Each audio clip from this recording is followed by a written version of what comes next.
Good afternoon. Today is Monday, the 22nd of January, 2024, just after 1 o'clock. Welcome to UK Column News.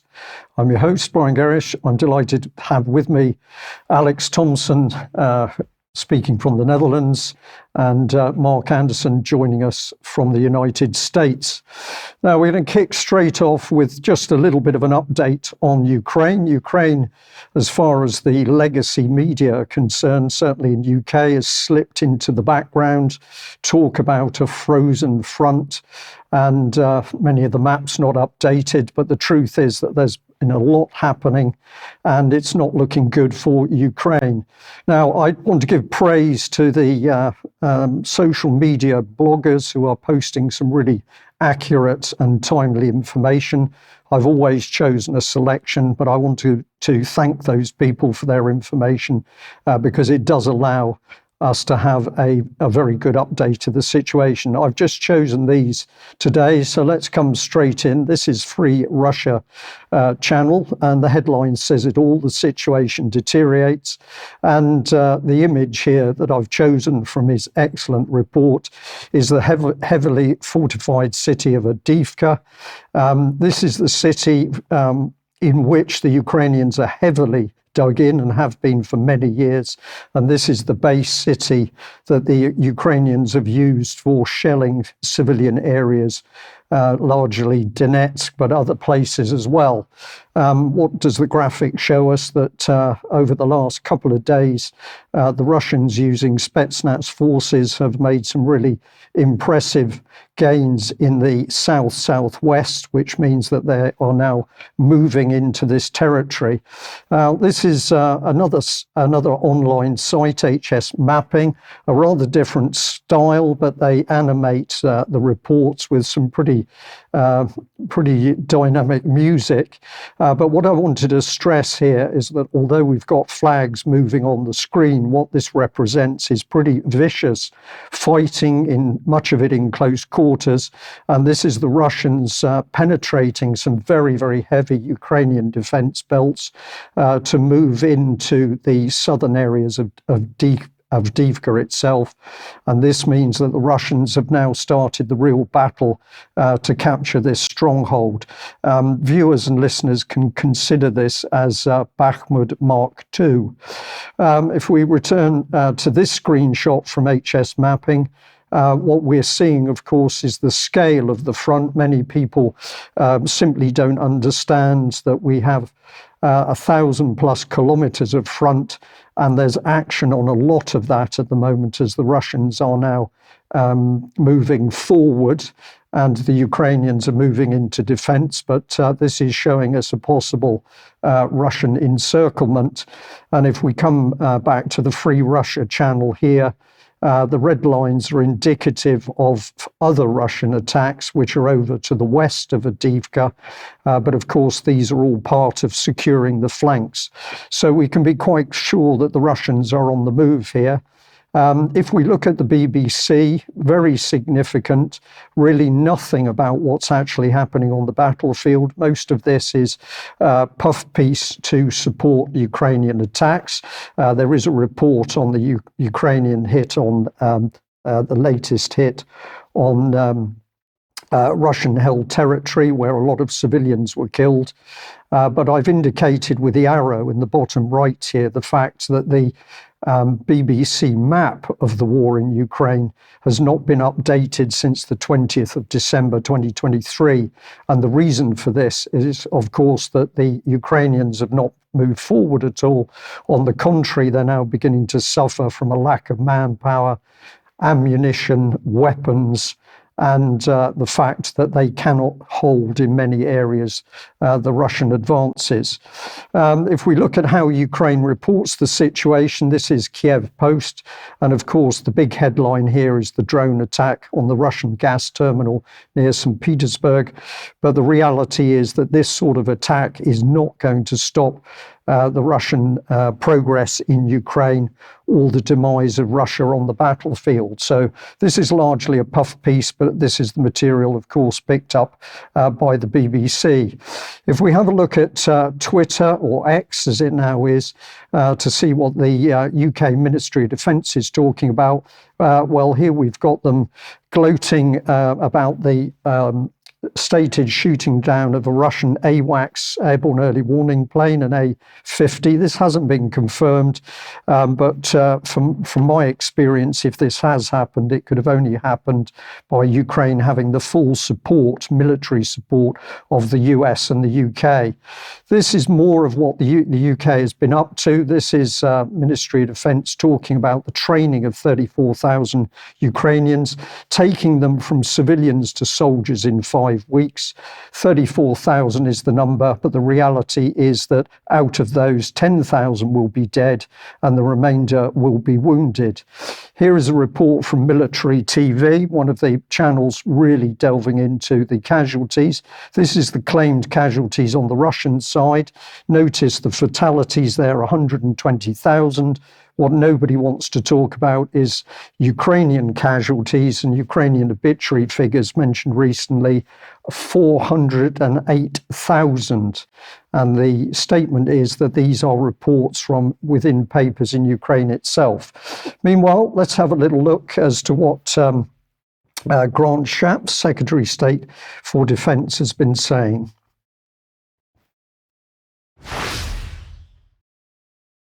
You warned people we are in a pre-war world. For our viewers, does that mean they should be listening to you this morning and expecting and preparing themselves for more conflicts in the years to come? Morning. I think really, actually, as your panel were just saying, we are clearly living in a far more complex world. The United Nations has just said that last year was the year with the most conflicts since the Second World War. And the point I was making, without wanting to frighten anyone or raise concerns which are unwarranted, because I don't think that is a good approach, is we need to be ready. We need to be prepared. We need to understand the era in which we are living, where both states and more irrational ones like Iran, North Korea, and non-state actors, the Houthis that we've seen active in the Red Sea. I was in the Red Sea last week to thank our people on HMS Diamond, and many other groups who we would have thought in the first part of this century were the non-state actors, Daesh and all the rest of them, joining together and using more sophisticated weapons. And so all of that combines to... Well, there we are, and I'll say this to Alex in particular. He seems delighted that there's the prospect of war and more war. But what are they organising in the background with their agreements, Alex? Bilateral security cooperation agreement signed between the two executives of Ukraine and the United Kingdom. So this is President Zelensky signing directly with His Majesty's government. The respective parliaments and courts do not get much of a look in. This continues a trend that UK Column has been reporting on for some time. Bilateralisation started by the British Ministry of Defence to make sure that France, Germany, Poland and a number of other countries had one-to-one agreements with us, as if Brexit had never happened for defence purposes.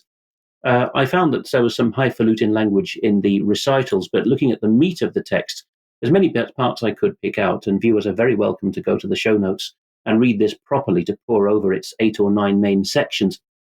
Just from section 2, where the main aspirations are set out after the initial blather, we see that the United Kingdom projects itself in this piece, and by the way, it refers to Ukraine as they. There's a lot of illiterate drafting going on these days, but the UK sets out directly that it is a leading defence and security partner for Ukraine, and it aims in this cooperation to support an independent, democratic and sovereign Ukraine within its internationally recognised borders, which is somewhat dubious language. Do they mean the borders that obtained at the dissolution of the Soviet Union? Do they mean Crimea and Donbass? Is it a shifting goalpost? Could the phrase be re-argued to mean in time the vaunted international community will recognise Ukraine sans Donetsk and sans Crimea? What are we committing ourselves to? And of course, the Ukraine is there to be a NATO membership accelerator. Here's the stuff that really I think you will balk at as an old Navy man. And in fact, there's a whole Marine section just below this point. But still in Section 2, the United Kingdom pledges in particular to support Ukraine's development of a navy and the Sea Guard, the Coast Guard, able to exercise mine clearance, maritime reconnaissance, patrols, coastal defence. I don't know whether we can do all these things with our Navy, Brian, in the English Channel, let alone the Black Sea. But there you are. And we're also pledging to support the armed forces of Ukraine, what's left of them after what you've just indicated, as they develop into future force design. So Britain is Star Wars. It's planning the nice-to-haves of the Ukrainian future, even as Britain and Ukraine are running out of actual men and actual equipment. It's all about interoperability being a forward leg of NATO without the actual membership. Here towards the end of the agreement is the real hook that we are now on, as I say, without Parliament getting involved, because that's how treaties work. Cooperation in the event of future armed attack. Any future Russian invasion, so this is already foreseeing an ignoble ceasefire, 500,000 deaths later than necessary, but saying that in future, any repeat of February 2022, Britain is saying unilaterally, without the UN Security Council even voting on it, that would violate the UN Charter and international law. And then within 24 hours, Britain will, what, rush to the front? No. Consult with Kiev to determine measures needed. And in these cases, it would give troops? No.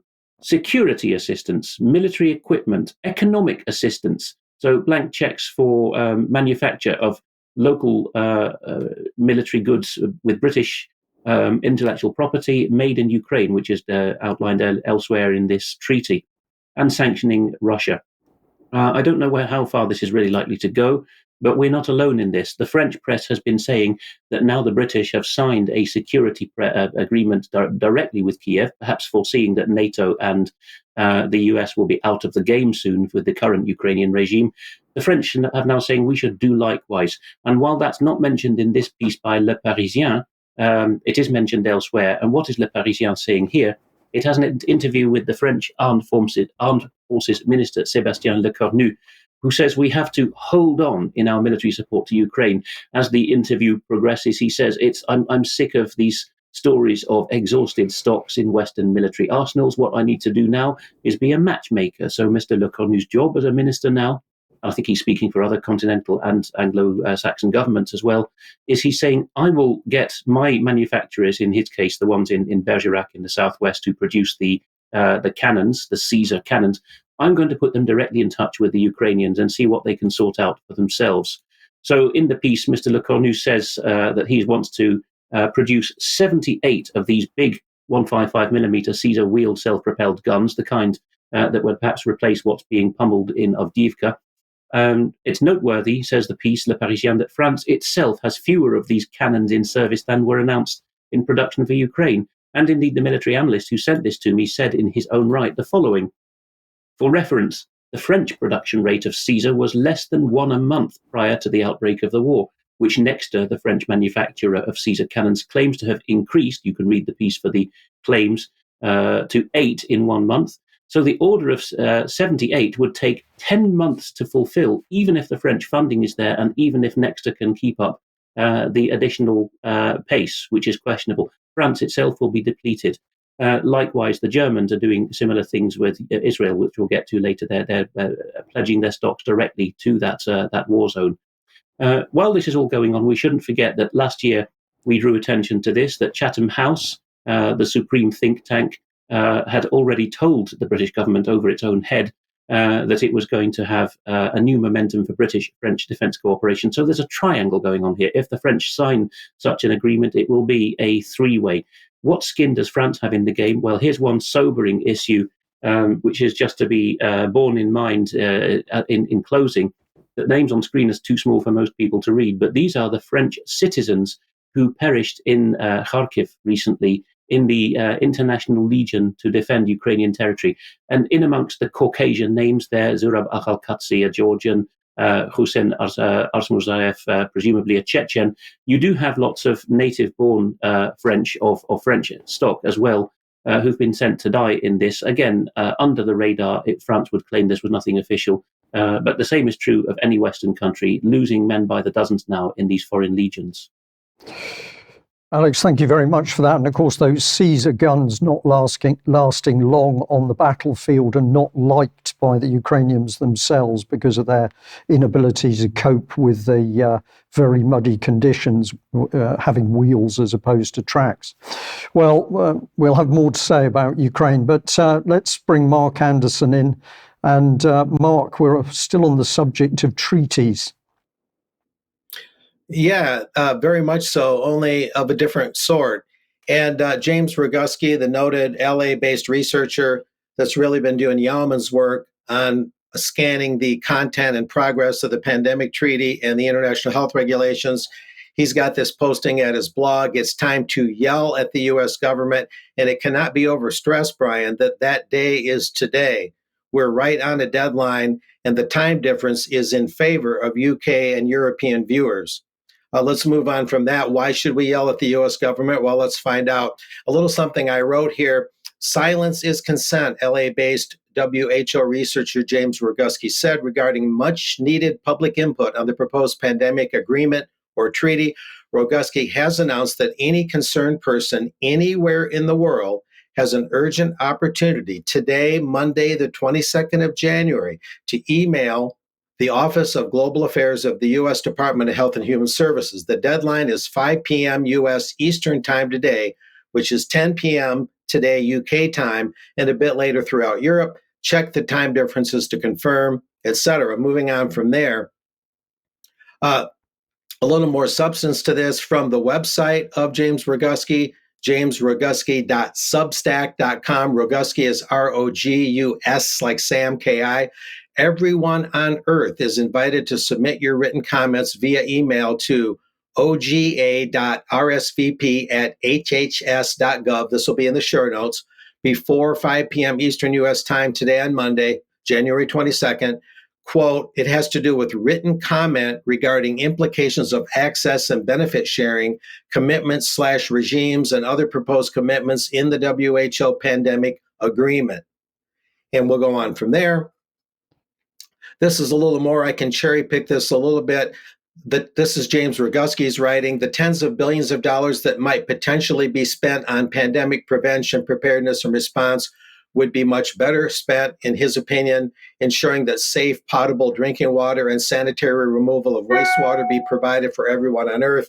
As they say, plumbers and garbage collectors have done more for human health than doctors. That's sometimes a noted saying. Anyway, these negotiations are in regards to what is essentially a trade dispute masquerading as a health issue that's beyond the competency of the WHO. Healthcare is not an enumerated authority of the federal government in the U.S. You have zero lawful authority regarding health. Healthcare is an issue that must be controlled by the 50 states as directed by the people of each state. And these regulations must be terminated immediately. This is what James Roguski is advising. A little bit more, the search for pathogens with pandemic potential and the plan to build a global laboratory network to facilitate genetic sequencing is a thinly veiled disguise for bioweapons research, Mr. Roguski is asserting. The use of ventilators, Paxlovid, et cetera, and most other pharmaceutical interventions have been an absolute health and financial disaster for everyone except the pharmaceutical industry. And I'll note briefly that here in the States, Brian, TV stations that have lots of different affiliates, but are based with like NBC, for instance, the Cozy stations, COZI, they play a lot of different TV dramas. They're owned by NBC. And they play Pfizer ads around the clock for Paxlovid and the RSV vaccine. So the media is getting more intertwined with Pfizer all the time. Anyway, getting back to Mr. Roguski's writings here just a little more, any discussion or any attempt to control or even monitor our inalienable right to free speech must be opposed and destroyed in its entirety. This is an important point. Listen to this. The WHO, the FDA, and the CDC are the true source of the infodemic, and they are the greatest providers of mis, dis, and malinformation. Summarizing here, the mRNA platform and the coercion used to implement it has been such an absolute disaster that those who promoted and implemented it implemented it are guilty of crimes against humanity. And these, Brian, are Roguski's writings, and they're kind of the recommended approach that he's providing for those that want to contact the Office of Global Affairs of HHS. That email will be in the show notes. And here's some final contact information, because Mr. Roguski is not shy about giving out his phone number. He recommends it. Here's his email for starters, james.roguski@gmail.com. Again, Roguski, R like Roger, Oguski, james.roguski@gmail.com. And his U.S. phone number, 310-619-3055. One more time, 310-619-3055. So if you go to that Substack website also, Brian, it gives you other options and more information. But reflecting a little bit on this last item, this goes back in time a bit to one of the framers of the U.S. Constitution, Dr. Benjamin Rush, MD, RUSH. And listen what he had to say. Unless we put medical freedom into the Constitution, the time will come when medicine will organize an undercover dictatorship. To restrict the art of healing to one class of men and deny equal privilege to others will be to constitute the Bastille of medical science. All such laws are un-American and despotic and have no place in a republic. The Constitution of this republic should make special privilege for medical freedom as well as religious freedom. So he was basically saying medical freedom should have been given the same weight as freedom of speech and things like that. Pretty interesting. So back to you, Brian. Mark, thank you very much for that. And just say to our audience, yes, James Roguski, amazing man, very happy to speak to anybody, very modest, but he's done such tremendous work in challenging what's been going on around the pandemic and the pharmaceutical industry. Here in UK, we'd also point a finger at the MHRA and say that this organisation, which claims to protect us, is clearly not doing that at all. It is working with the pharmaceutical industry. Well, if you're watching us wherever you are in the world, we'd like to say, please become a member of UK Column and support us. We can only do what we do with your financial support. If you become a member, you may like to get involved with our community where you can talk and chat with other like-minded people. You can also help us by shopping via our online shop. And remember, of course, that we have got some health products now with the kind support of Clive DeCarl. And the information we're putting out, we're doing this for this information to be shared far and wide, because the aim is to inform as many people as possible. So if you're a viewer or listener, you can help us with this, but do think about becoming a member of UK Column. Now, a couple of adverts from us. The first one is the release of this interview, Dr. Ahmed Malik. This is a gentleman who's been through the NHS system, realised that there are things going on which he does not like, approve, and when he's spoken out, that system has turned on him very strongly. So have a listen to this interview and see what this gentleman says about how he's been treated by the system simply for speaking out as a professional. I'd also like to put up the interview which I did a couple of days ago with Sam Nass. This is the lady who was trafficked, found sanctuary in UK, but then had her children taken from her by the UK child protection system. An amazing lady. I will be doing more with Sam, but this is an incredible testimony if you have not already heard this. And also we'd like to say that we've got this interview coming out tomorrow at 1:00, and this is your good self, Mark, speaking with Pastor Matt Truella, and this is on the subject of doctrine of the lesser magistrates. And really this ties in very nicely with James Roguski, because James is saying everybody needs to stand up and challenge what's happening. Well, in the doctrine of the lesser magistrates, the first people who should be standing up to challenge what is going on is anybody in a position of power, whether they're an elected member of a council or a city authority or a city state, or even here in the UK, a lowly parish councillor. These people should be standing up in order to challenge bad law which is coming down from Parliament or on high. And I'll pass over now to Alex, because you've got an excellent interview. Well, it was a discussion that you carried out with Ben Rubin. Tell us a bit more. There's a large Christian slice of our audience that wants to know more about how the churches and individual Christians should view the current Middle East conflict, which is always the case when there is a conflict in and around the Holy Land, but now more so than ever. And so Ben Rubin, who has become pronouncedly interested in this question, gave me a further grilling on the back of the Delling pod that I recently did with James Dellingpole. You'll find the Delling pods already by searching for Delling pod or Dellingpole on ukcolumn.org. This will be up this afternoon on ukcolumn.org as an embedded feature, as well as being on Ben Rubin's commendable Substack, riseuk.substack.com, one of the two that he manages. As regards the doctrine of the lesser magistrates, it's worth noting Ecclesiastes 5 verse 8 for those who want biblical references. I recently found that it is right there. But let's go on to the Swedish situation.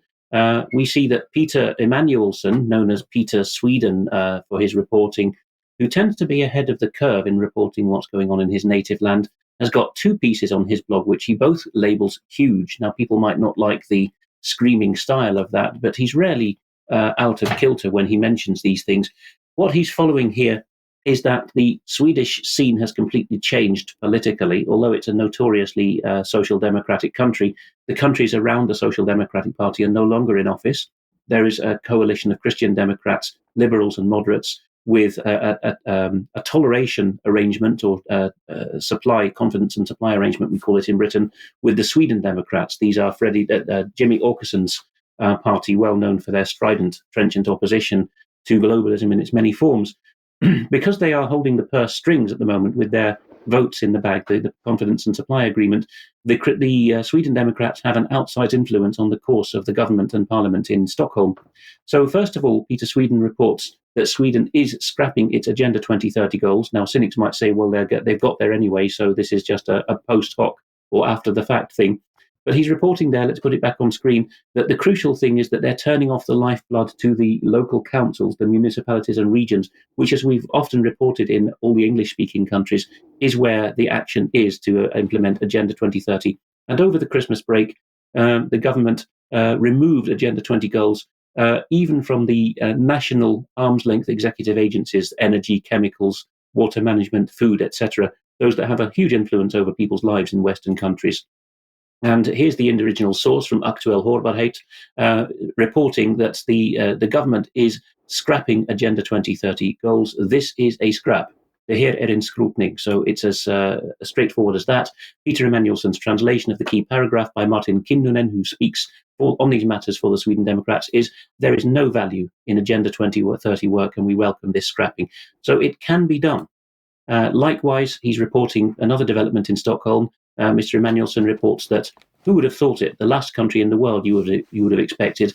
Again, it might be shutting the stable door after the horse has bolted in some cynics' minds, but the Minister for Financial Markets, Niklas Wykman, said we can't have people unable to pay by cash. He hasn't gone out and said it in such terms, but unlike Britain, which repeatedly has said, even when there's petitions, we don't intend to force shops to take cash as legal tender when it's not a debt. No, Sweden is seemingly going that far. So Tidningen Näringslivet has that headline, government says one must be able to pay by cash. Again, it could happen in Britain if we got our act together.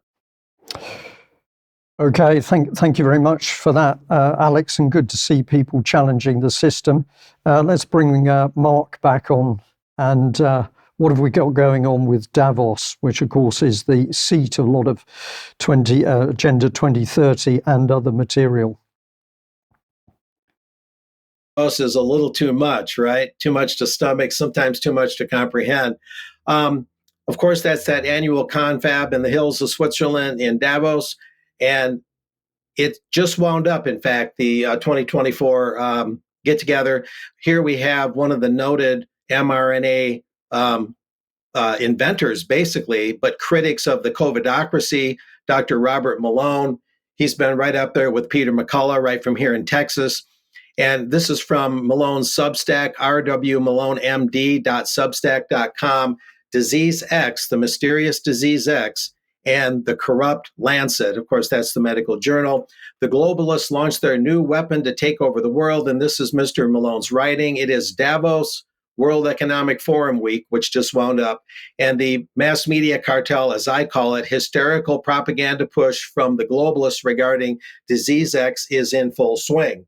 Just take a gander at a few of the corporate Mockingbird media headlines today, and those headlines from The Sun, a British tabloid, and several other media outlets, Brian, on both sides of the pond, are basically saying that Disease X potentially might be, maybe will, become 20 times more deadly than COVID-19 was, meaning that it could result in up to 50 million global deaths. No fear porn there, right? Well, here we have another item, and this is from The Hill, the noted DC journal in Washington. Why fears over a tripledemic are surging. Last year, I reported on bird flu being another candidate, but that's been put on the back burner, evidently. But what The Hill is saying here, a little bit of a paraphrase that I wrote in this column, it's more or less my writing.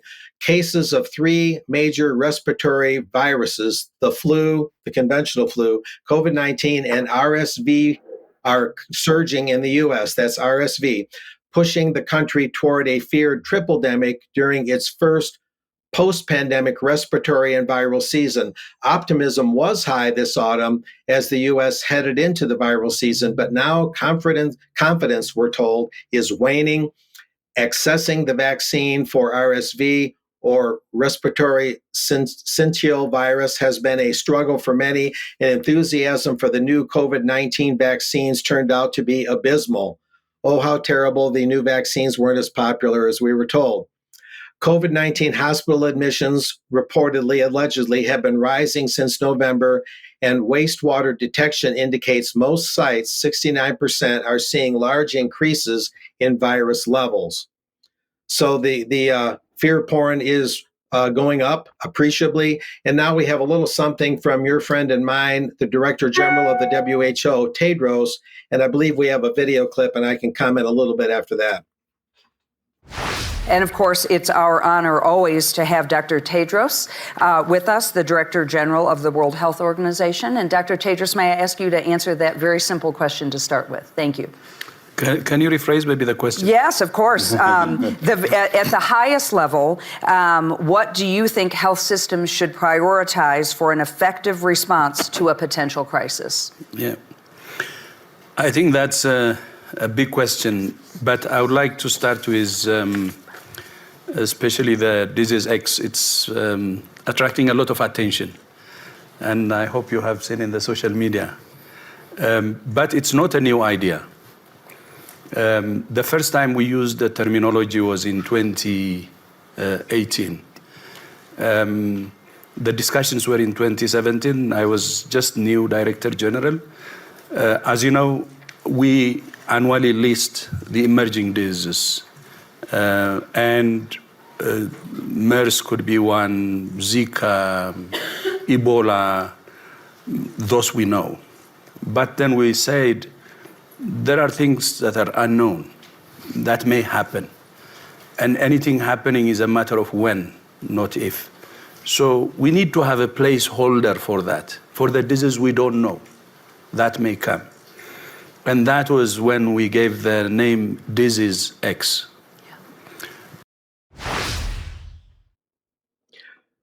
So that's Tedros' explanation for Disease X. It's like an empty chair at the table at Thanksgiving. Somebody just might sit down and take that seat. In this case, it's leaving room for a contemplated disease. But if you listen to more of what Tedros has to say there, Brian, just to summarize, he kind of said that at one time, COVID-19 was the Disease X, and it turned out to be true. It came upon us. So it's anybody's guess as to when they might spring this, but the timing with the upcoming May 27 deadline for the pandemic treaty is rather curious. And it seems like Tedros, the WHO, and the media are all ratcheting up this fear porn, Brian, right as that treaty deadline approaches in May. So we've all got to be very cautious and take action on Roguski's recommendation that I gave earlier today to contact the U.S. HHS. So very pivotal stuff going on right now, very timely. Mark, thank you very much for that excellent report. And of course, many of these decisions made by completely unaccountable people in rooms that the public are never going to get near. So it's up to us to do what we can via other routes. Let's just return to the subject of the British military. And of course, Grant Shapps, Secretary of State for Defence, has been getting very excited that HMS Diamond has been shooting down drones. And as a result of this, some 405 million of extra investment are going into upgrading the warhead of the Sea Viper missiles and the software to make them even more effective. Well, the reality is, of course, that this means the Royal Navy is using hugely expensive missiles to shoot down reasonably cheap drones, and this is going to give a problem in the long term. We will be losing the economic war. But are these ships really capable of dealing with the threat and hypersonic missiles? I would doubt it very much. But let's have a little look at the prowess of the Royal Navy with respect to minesweeping, mine hunting, which is something that, of course, is being pushed to the Ukrainians.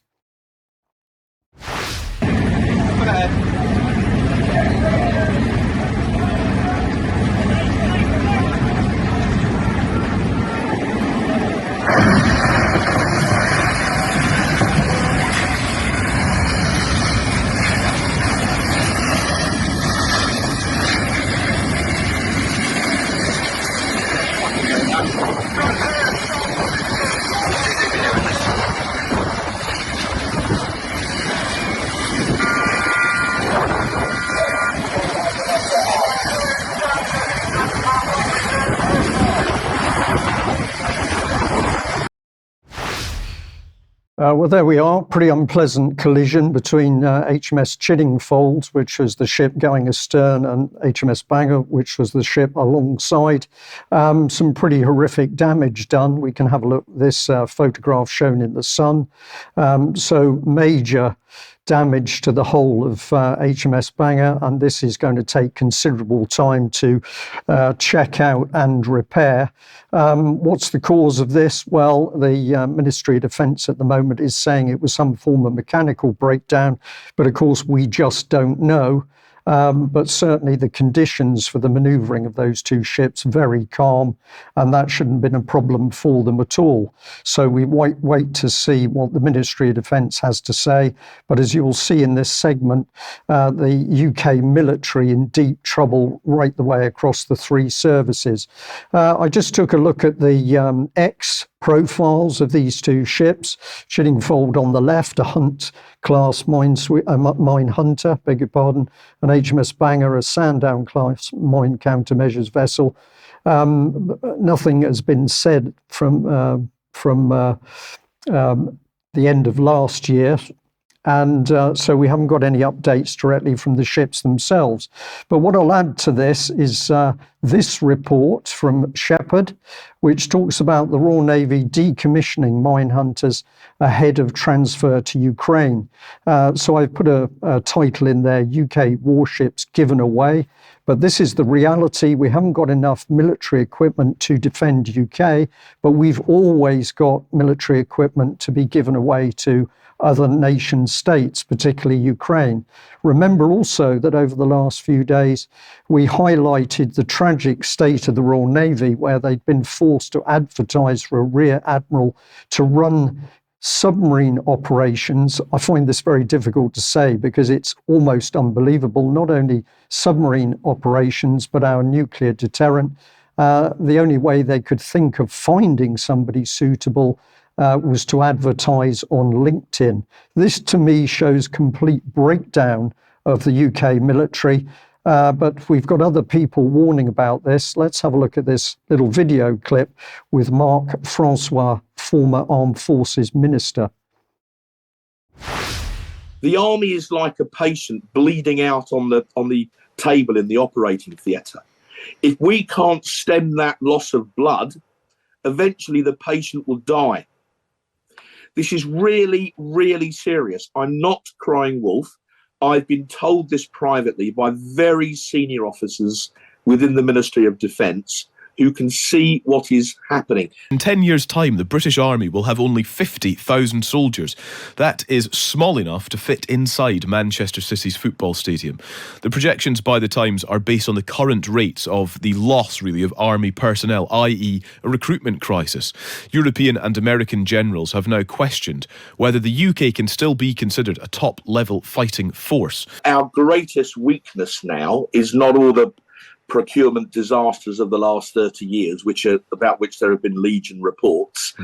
Our greatest weakness is people, because however much you spend on equipment, $1 billion for a destroyer, and so on, if you haven't got the skilled personnel to maintain it, such that it can't go to sea, it's no good to you tied up against the harbour wall. And the context is, where we now are, is that for every one person that joins the British Armed Forces, 3 are leaving. So there we are. That's the truth of the matter. The Royal Navy is in trouble. The Army is in trouble. The Air Force is in trouble. This is designed incompetence. And where is the problem coming from? Well, we get some sort of idea if we look at Ministry of Defence adverts. This is one for the Royal Navy. The image is very much lip gloss and not on functioning Royal Navy sailors professionally doing their job.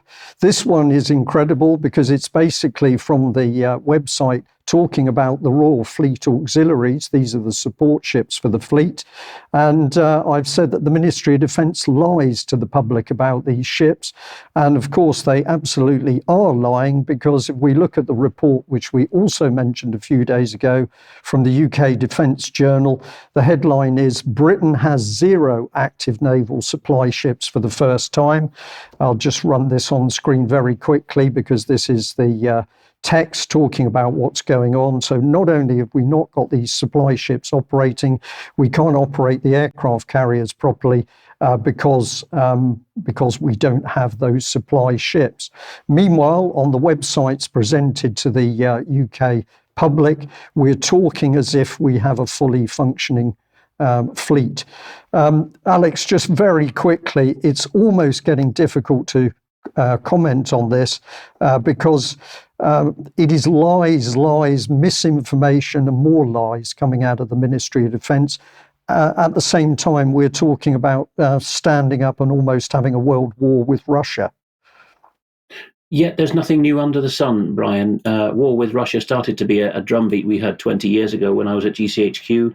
And in that era, somebody casually said, senior officers are saying the Royal Navy is not an organisation you can have a career in. There's no progression. There'll be no ships for you to join when you get to mid-grade. So that was known 20 years ago. You could go back 40 years, couldn't you, to the Not Review of 1981. We have all the timelines on ukcolumn.org. Nobody can say in government that they didn't see it coming. Okay, thank you for that. Well, take us on to the subject of Israel. Every week there are some new horrors in Israel. Currently, the problem is more on the television than with the cabinet ministers we covered in Extra Time last week. So Channel 14 here, I only have a few stills, and it's been picked up by Al Jazeera for its outrageousness, has a gentleman, and I'm sorry I don't know the journalist's name, it's a journalist, not a politician here. It says, war crimes, that's me. I don't care if I'm criticised, I know they're collecting material. He goes on, I can't get to sleep without watching homes in Gaza being destroyed. What can I do? He adds volubly with his arms up in the air. And he finishes the segment by saying, more homes and more buildings. That is, he wants to see them destroyed. I don't want to have them, that's the people of Gaza, to have anything to come back to. And you'll see the menorah there. And this is not a particularly secular station. It's one that aims to bridge the gap between secular and Israeli Jews. The controlling shareholder in Channel 14 is Yitzhak Miralashvili, a Georgian Jew, who is also actually the founder of VK, or of Kontaktya, the main Russian language social media website. And he set it up, I understand, or controls the interest there, in order to bring together the sports chatter, the religious and the secular. So this is really does seem to be mainline Israeli opinion. At least it's being tolerated in that regard. The German government, notoriously close, of course, to Israel in defense matters, has meanwhile said, Der Spiegel, now picked up by Reuters, that it is considering delivering tank ammunition directly to Israel, an echo of what we saw with France and Britain with other war zones earlier in the news today. So the two departments, the German and the Israeli department responsible in government, the two departments in Germany have agreed to fulfill a request from the Israeli government. They weren't going to give chapter and verse on it, but they have, in principle, said that they will. That's 10,000 rounds of precision ammunition at 120 millimeter caliber for the Israeli army, and that was requested in Berlin. But look, since German industry cannot desire this precision ammunition immediately, the option is being considered of first giving them German army stocks, and then Germany can see to replenishing its own stuff in slower time, because nobody's likely to invade Germany, are they? But also we have some video to go along with this. In Extra Time last week, we showed the Minister of National Security, Mr. Ben-Gvir, being his usual outrageous self. Here it's getting a bit closer to the bone. In this very short segment, which is subtitled, you will see where he predicts the people of Gaza will go when they have been expelled forever from their homeland, as he hopes. אני חושב שהפתרון, שאלה אותי שאלה דקה שוקו, כי חשוב לי להשיב על זה. אני חושב שהפתרון לאותם אזרחים זה לעודד את הגירתם, ואני חושב שאם אנחנו נכריע וננצח, אפשר בהחלט ליצור גם מול ממשלת סקוטלנד, שראיתי שמאוד רוצים אותם בסקוטלנד, גם מול מדינות אחרות. אנחנו שמענו אפילו את ניקי היילי שמדברת על זה, אפשר לעודד, לעשות איזשהו מבצע גדול של להעביר אותם. So if you're listening in audio only, you might only have picked up the phrases Scotland and Nikki Haley. Yes, indeed, they are going to Scotland and, who knows, perhaps her native state of South Carolina, because he seems to have made agreements with Humza Yousaf and with that Republican presidential candidate, respectively. So news perhaps to the people of Britain and America, but the Palestinians are earmarked for there. We heard Ireland mentioned earlier in the year as well. So the policy, Alex, is to get them out of Gaza, to get them out of Israel, and to push them elsewhere. Am I correct? That's it. The idea is make life intolerable for them. As you see, that's borne by quite a large proportion of Israeli society now as a concept. And Ben-Gvir goes out and says what others think. He says there's no problem with being told a sob story that they've got nowhere to go to. Lots of progressive Western governments want to have their, as he would put it, their token Palestinians. So let's all just ship them off there. Yeah, wonderful. Thank you, Alex. Well, let's come back on to you, Mark, and talk about Donald Trump, the man, of course, who said that if he's elected, he will stop the war in Ukraine. And I think he's got similar opinions on the war between Israel and the Palestinians in Gaza.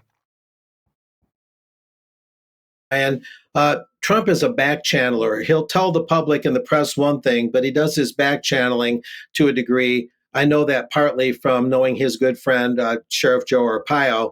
I can discern a little bit from that.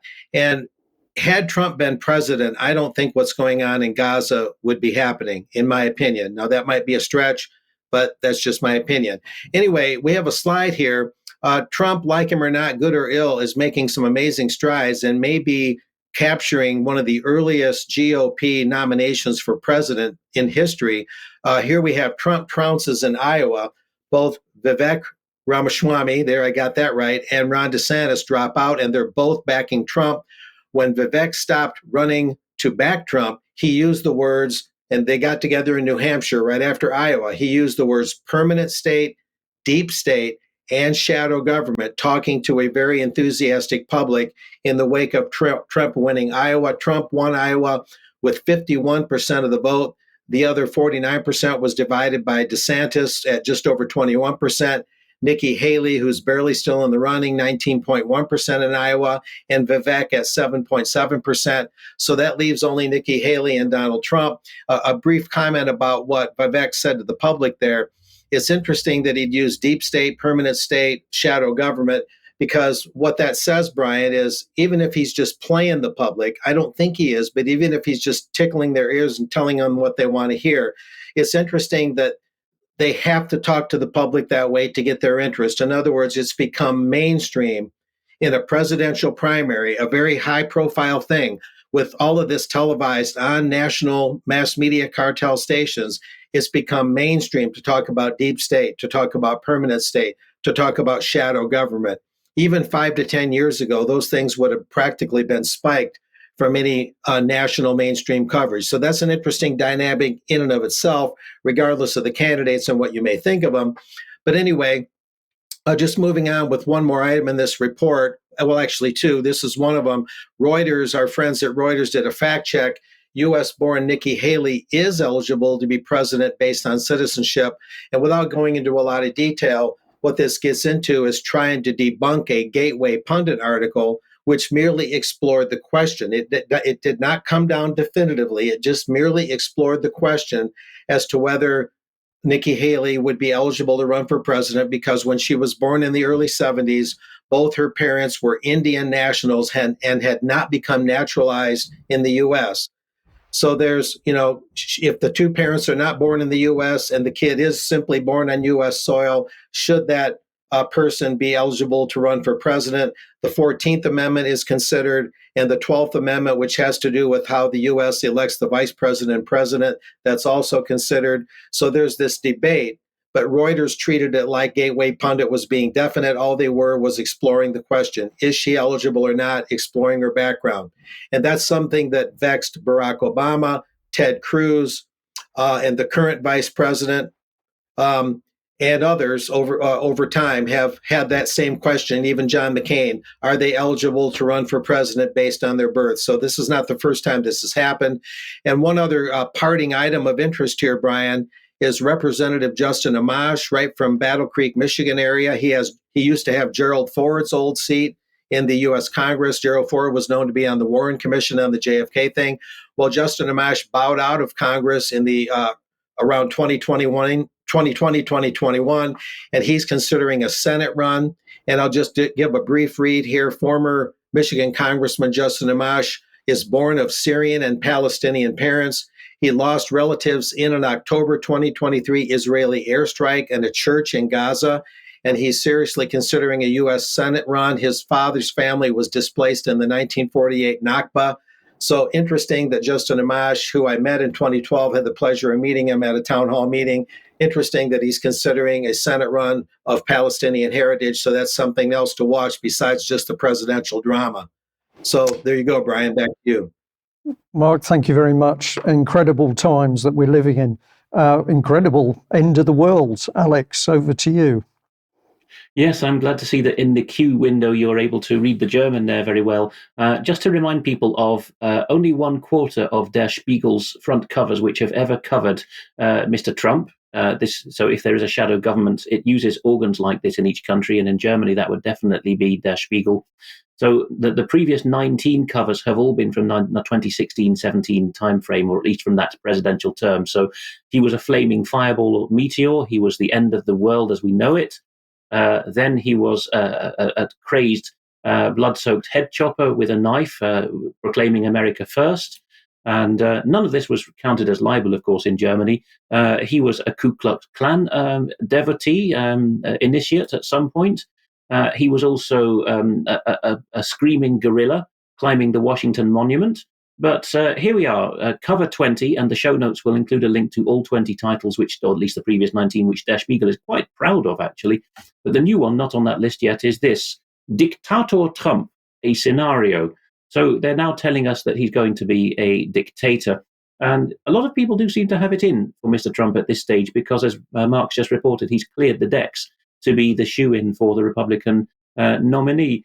Let us hear a couple of minutes of hemming and hawing. It's worth listening to it in full, though it's painful, because this is the heir apparent to the Soros empire, Alexander Soros. In fact, Alex Soros has taken over much of the running of the Soros business and NGO network from his father George already.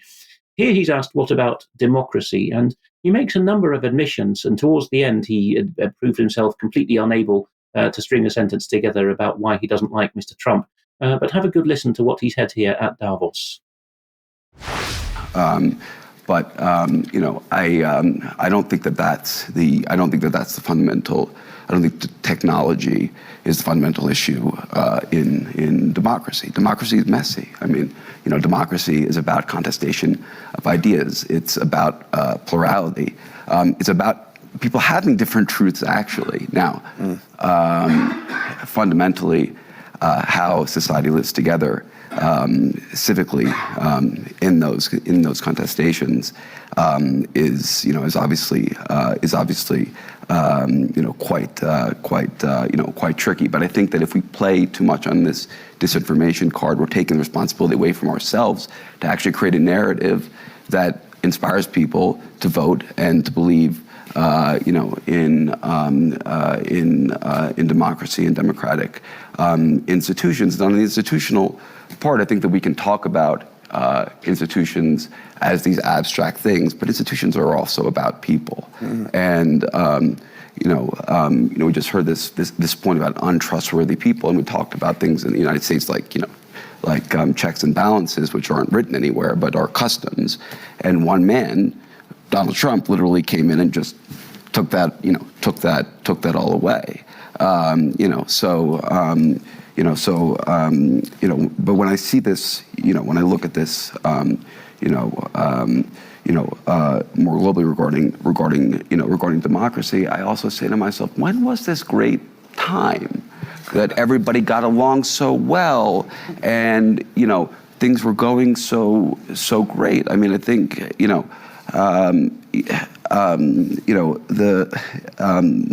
I think that we really have to be careful here in this nostalgia for a time past, because a lot of the reactions we're seeing in society are actually reactions to positive things like equality for women, and greater diversity, which come with backlash. So there you have it. The mealy-mouthed crown prince of the open society says it's all about them contestations, and it's whatever those are, and it's not apparently all about disinformation. He's warning his own associates not to blame everything on the plebs and disinformation.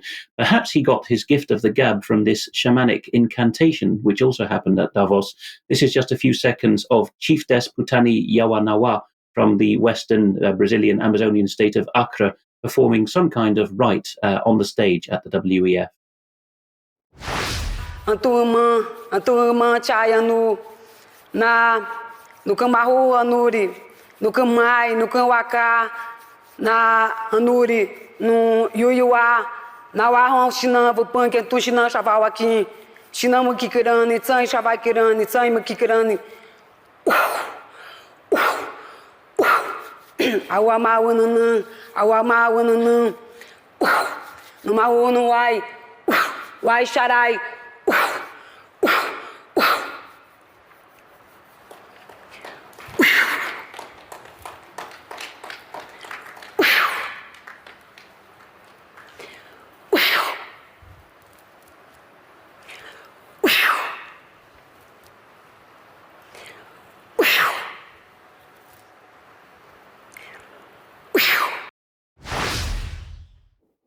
How COVID compliant, don't you think, right there at the top? Well, it's not the World Eloquence Forum, that's for sure. Just in closing on this, what has Mr. Soros been up to? Well, he's been gifting the public an article called The Great Normalization, allegedly about crime and inflation. And you'll see at the very bottom of the tweet that he got it from The Atlantic, a well-known acerbic magazine which loves to talk about how simply ghastly Trump and his voters are. But what's going on here with the image? I think there's a message in here. Here's the piece itself, The Great Normalization by Roger Karmar. There is some guff from the middle of the piece about how simply absurd Trump is as the normalcy candidate. Lovely Atlantic language there. It's too much to bear. And we're told what the voters are craving is not actually Trump. They know better. But look again at this pair of images. This is supposedly to illustrate crime and inflation. So the left-hand image says, shoot, right? It's got a bullet hole in a pane of glass. The right hand has some dollars, but if you look at the $10 note that's been inverted and the 20, and you count them all together, you will get 20 plus 10 plus 10 plus 5 plus 1 plus 1. That is $47. So the pictogram here says, shoot 47. Mark, over you for just 10 seconds to explain to a British audience and otherwise overseas what shoot 47 means when it's signaled by the Atlantic. I got to confess, the Atlantic is so vague and cryptic and off base and propagandistic. I don't want to comment right now. I'm not 100% sure. I will just say for my part, it is notable that the next president, likely to be Mr. Trump on current trends, would be the 47th president of the United States. Brian. Right. Well, I've just paused because, we've said it all. But I find it incredible that we can be so offensive we talk about being nice to people and equality, and then we can be so offensive to some people who don't fit the mold. We can talk more about this in extra time. I'm just going to say, Alex, take us on to your final section. We're running a little bit short of time here, so carry on through. Kazakhstan called Self-Tanu, which is telling people in that former Soviet and largely Muslim country that if they want to find out more about LGBTQ plus people, or if they want to come to terms with themselves and those around them, or figure themselves out, here you'll find all the information you need. And here's another image from the site, which is, I think, a preteen or early teen girl, crouched and in her own world, and under the weather, and she's saying, I'm thinking about my orientation and how to take a test to find out what your orientation is. Who's behind this? Well, the Twitter account Lord Bebo notes that this is being financed by European NGOs. It was launched with Rainbow NGOs, and its financial support is given partly by an NGO called Alma TQ, part of Transgender Europe, which actively promotes the trans agenda around the world. I couldn't find any links to BBC monitoring, but we know on the website, I think it's still an editor's choice, what they've been doing over the years in Kazakhstan, using soap opera to tell people how to think and feel in the next generation. Seems to be spreading. A couple of finalists from me, from Memeland. One is, I identify as a conspiracy theorist. My pronouns are told, you, so. And the last one from me, Linus Ekenstam, got a bit of egg on his face this week by tweeting out, trackless trains, the one pictured is in China, will make subways and trams obsolete. And of course, Twitter now has that nifty feature that you can add context from responses. So the popular response, which got appended to his tweet and he can't get rid of it, says, it's a bus. Brilliant, Alex. Thank you very much. What a crazy world we live in. Thank you also, Mark, for joining us. If you're a member of UK Column, well, you can join us for extra time in a moment. But if you're a viewer, listener from anywhere in the world today, thank you very much for tuning in. We hope you found our information interesting and valuable, and we very much hope that you'll come on board and become a member with us. We must leave it there, but if you can, join us in extra time, where no doubt we'll be discussing much of the news, plus some additional items. We will see you then. Bye-bye.